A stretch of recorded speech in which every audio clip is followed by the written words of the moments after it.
This video has nothing to do with 401ks, budgeting, taxes, or starting a side hustle. It has everything to do with attracting more money instead of hustling for it and feeling all anxious and desperate about it. Welcome to Botox, Bank Accounts, and Boyfriends, and Why They Don't Create Fulfillment series.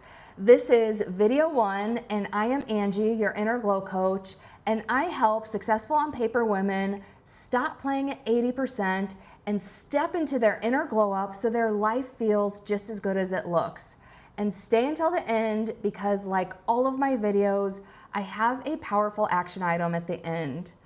And some people don't know this about me, but I have a finance degree from the Indiana University School of Business. And I worked in corporate America for over 20 years in corporate finance. So while I could give you extensive advice on budgeting and saving and being responsible with money, that is not what we're talking about today. Not because I don't think it's important. I actually think it's very important to be responsible with money, but none of that is novel information, and there are plenty of resources for that. So today we're going to talk about things that usually aren't talked about in money conversations, but they're equally as important. And it may not make sense at first, but if you stay with me and actually do the action steps at the end, I promise you it will make sense. So the first thing we're going to talk about is being in the energy of receiving money. Because whether you believe in science or woo-woo, energy is real and it means something, and both of those fields support what I'm about to say.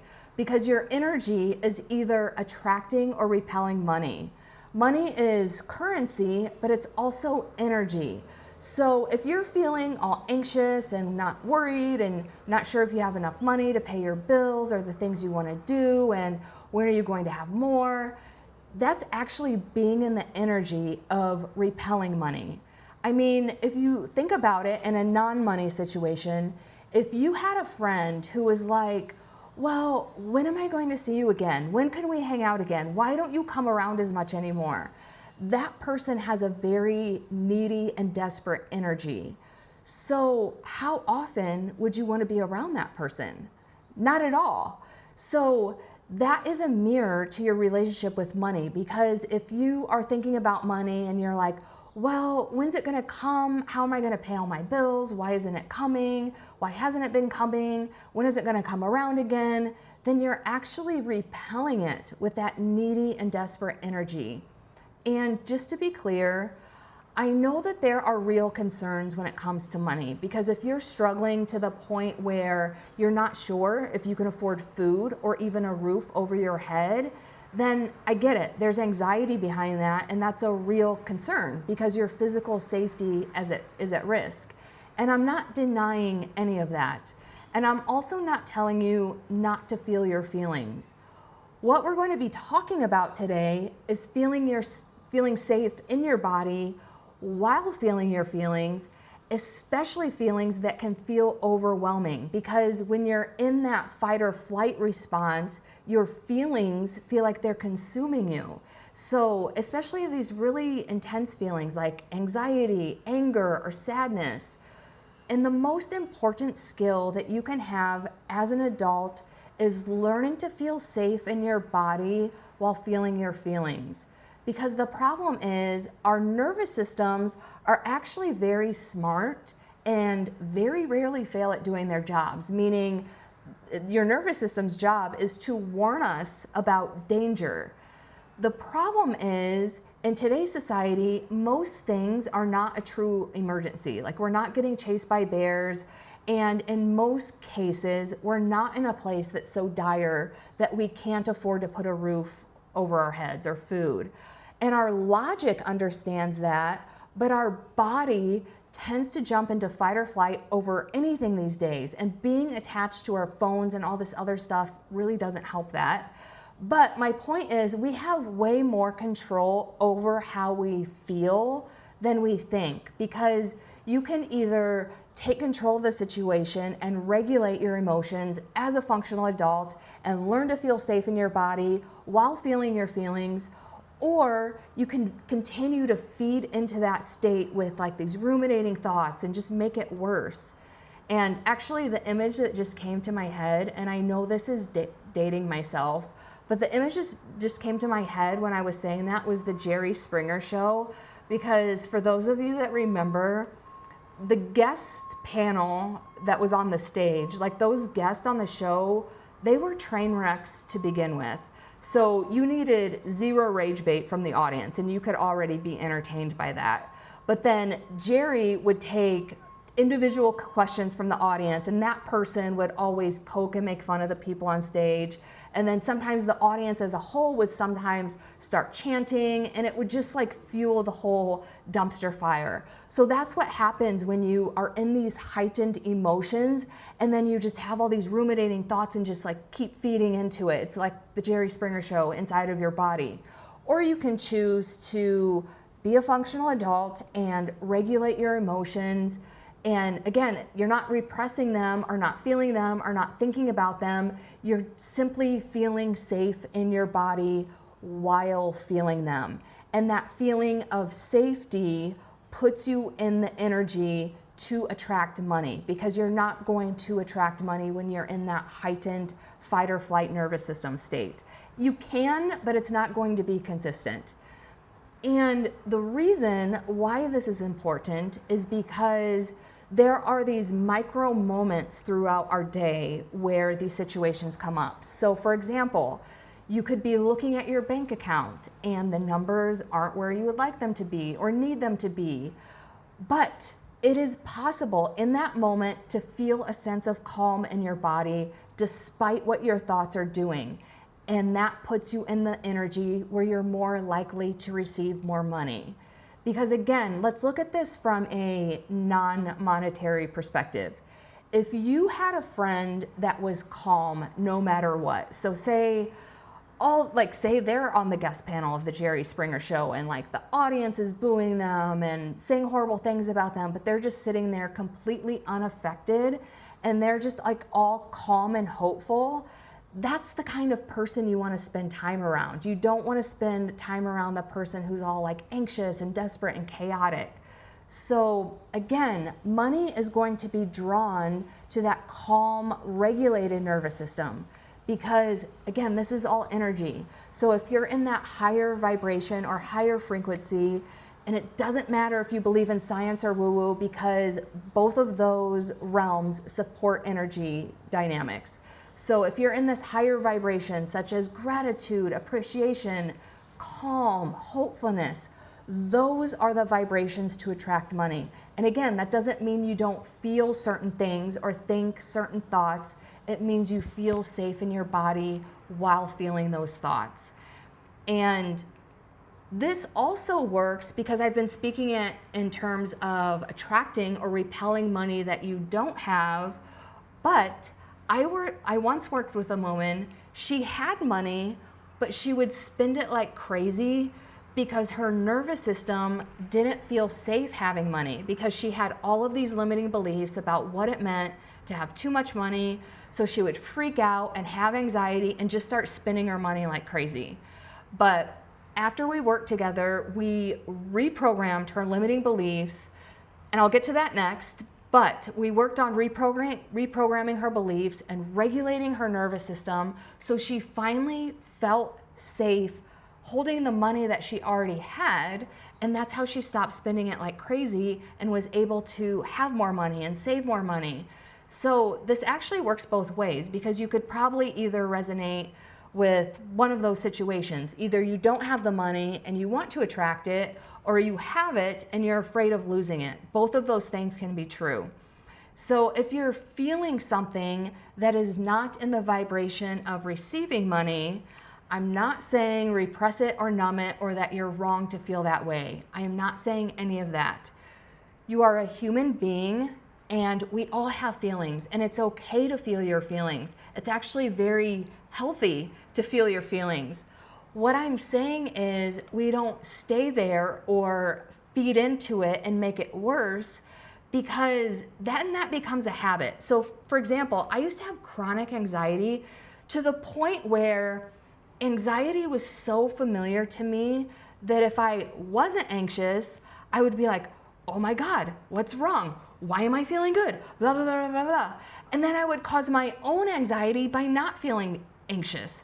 So sometimes we're our own worst enemies and we do these things to ourselves, but it's out of familiarity and habit. So this is why we tend to stay in some of our emotions. But my point is, as adults, we actually have the ability to regulate our own emotions. So we don't have to stay in those negative feelings.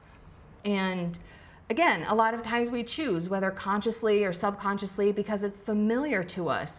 But we can start training our nervous system to have familiarity in safe environments and feeling emotional safe. So, because again, if you're familiar with anxiety or all these other things, feeling good might actually feel weird to you. So you can train your nervous system to feel familiar with feeling good feelings, as weird as that sounds. And I usually only have one action item per video, maybe two if I'm feeling generous. This one, I'm actually going to have 3 action items because I couldn't even pick which ones to choose, because I had 3 ideas and I'm like, we're just gonna do all of them. But before I get to them, and one is gonna be about nervous system regulation, but before we get to them, I want to talk about reprogramming your limiting beliefs, because this is so huge when it comes to money mindset, because we all have these limiting beliefs that we usually inherit from our parents or caretakers. So for example, some of the limiting beliefs that I inherited from my parents were, you have to work really hard to earn money. It's sinful to have a lot of money. And that came from a scarcity mindset, because if you have a lot of money, that means you're taking it away from someone else, and that is selfish. And another huge limiting belief that I used to have is that I wasn't even worthy of money, therefore it wasn't even something that was available to me. So this is why I believe that self-help only goes so far, because it really helps to have a coach or a therapist that can really see your blind spots and really dig into these limiting beliefs, especially for money, because they're so tricky. And because I worked with someone else on my money mindset, and some of the things that we uncovered blew my mind. So let's just get into our action steps, because I can talk all day about this, and the real magic is doing the work. Because one of the reasons I do these videos is not just for the information, it's the integration of the information. So that's why I always do these action steps at the end. So the first action step is about the limiting beliefs that we just talked about. And the best way to do this on your own is to question everything you do and why you do it. And this starts the process of what I call peeling back the layers of the onions, because there's usually one core limiting belief that you're operating from, and any other limiting belief or behavior that you have is spawning off of that. So that's why you really need to get down and question the root of everything that's going on so that you can heal that. But an example of how you would do this is, for example, say something happens.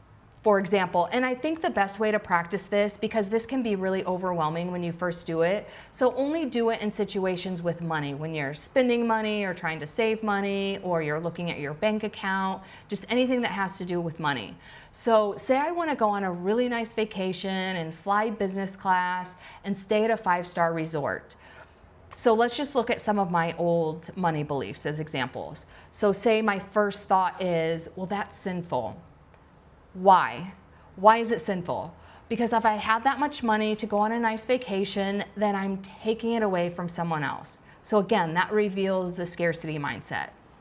Why? If money is scarce, then that means it's not available to just everyone. Why? If it's not available to everyone, that means you need to work really hard and prove that you're worthy of it. Why? Because I don't believe that I deserve it, so I believe that I have to work really hard to believe that I'm worthy of it. Why? Because I believe that I'm not worthy. Why? Because I believe that I don't deserve to be loved. So do you see how I keep I just keep peeling back the layers. Even when you think there's nowhere else to go, just try to think about it. So this takes a lot of intentionality, and it also really helps to journal, because you're probably not gonna get to the core limiting belief the first time you do this, and you're gonna is excavate the word? You're gonna excavate even more each time that you do this. So ideally you would do this for every single decision, for every single behavior. And that being said, when I first learned this concept, I was like all gung-ho and went all in and tried to do it.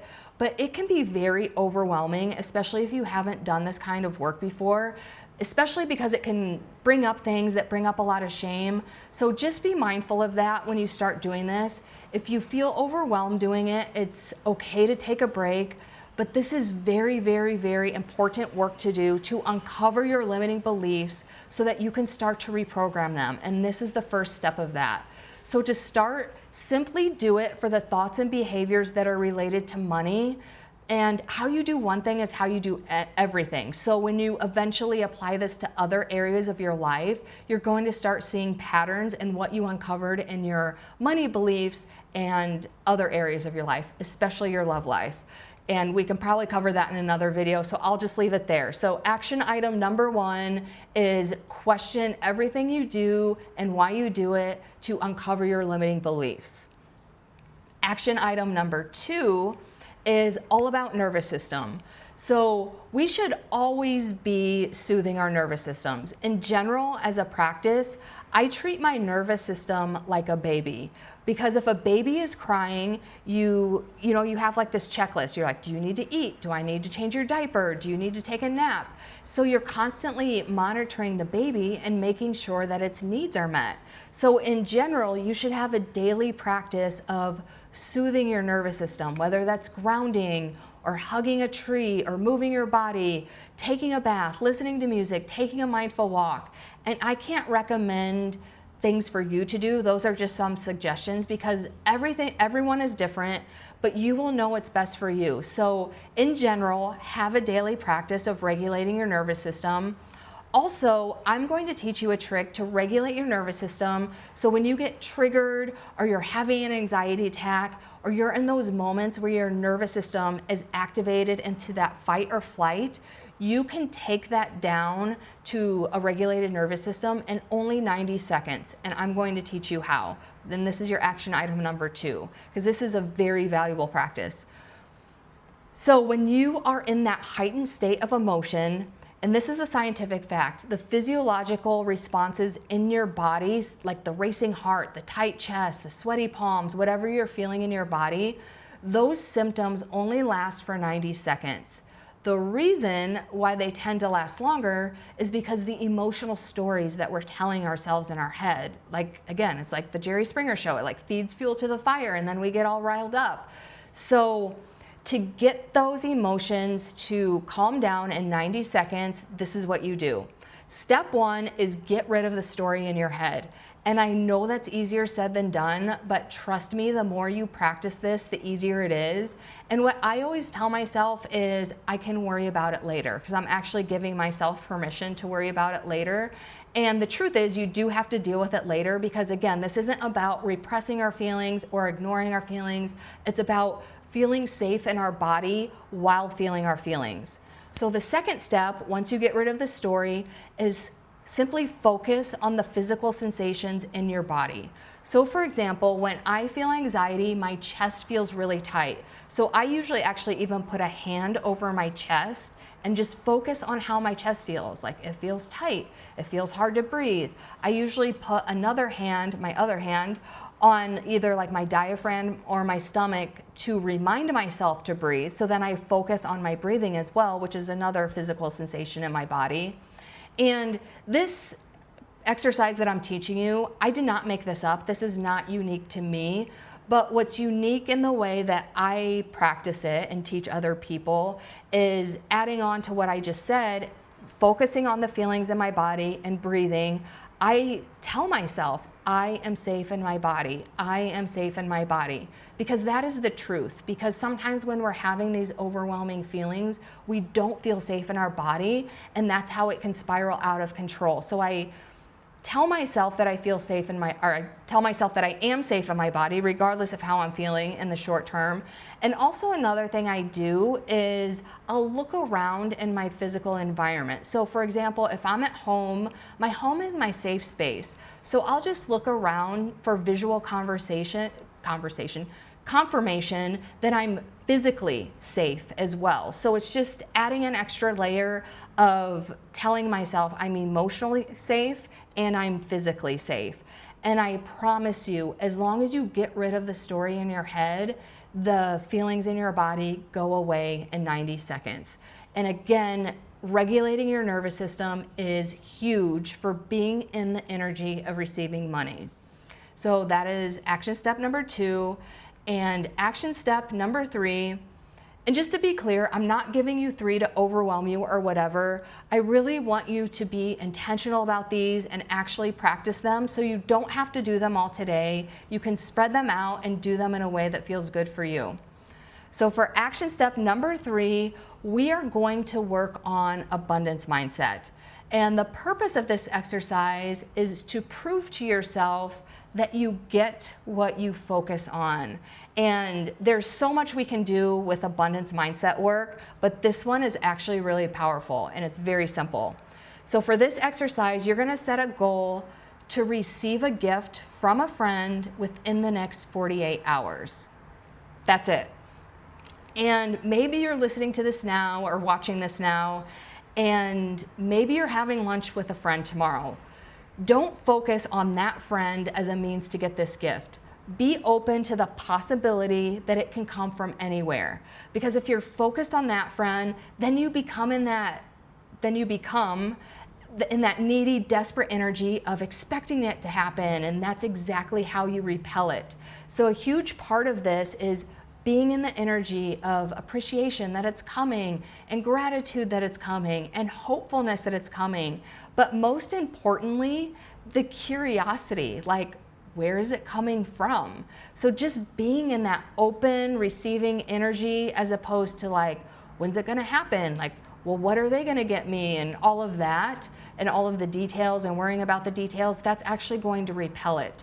So if you could focus on anything, just focus on curiosity. Like, I wonder where this is gonna come from. I wonder what the gift is gonna be. And that's another thing. I would keep it general and just say gift, because I know we're talking about money, but unless you've done the work on your limiting beliefs, sometimes money can be a really heavy subject, and this exercise could be harder to do. And abundance isn't just limited to money either. So the purpose of this exercise is abundance mindset. So I am looking forward to see how you manifest a gift from a friend within the next 48 hours. And I have done this exercise many times for almost 15 years now, and every single time I've done it, it works. So trust me, you get what you focus on. So those are your 3 action steps. In the next video, we're going to talk about how to attract your life partner, but it's not how you think. So I will see you in video 2 of Botox, bank accounts, and boyfriends, and why they don't create fulfillment. I will see you in the next video.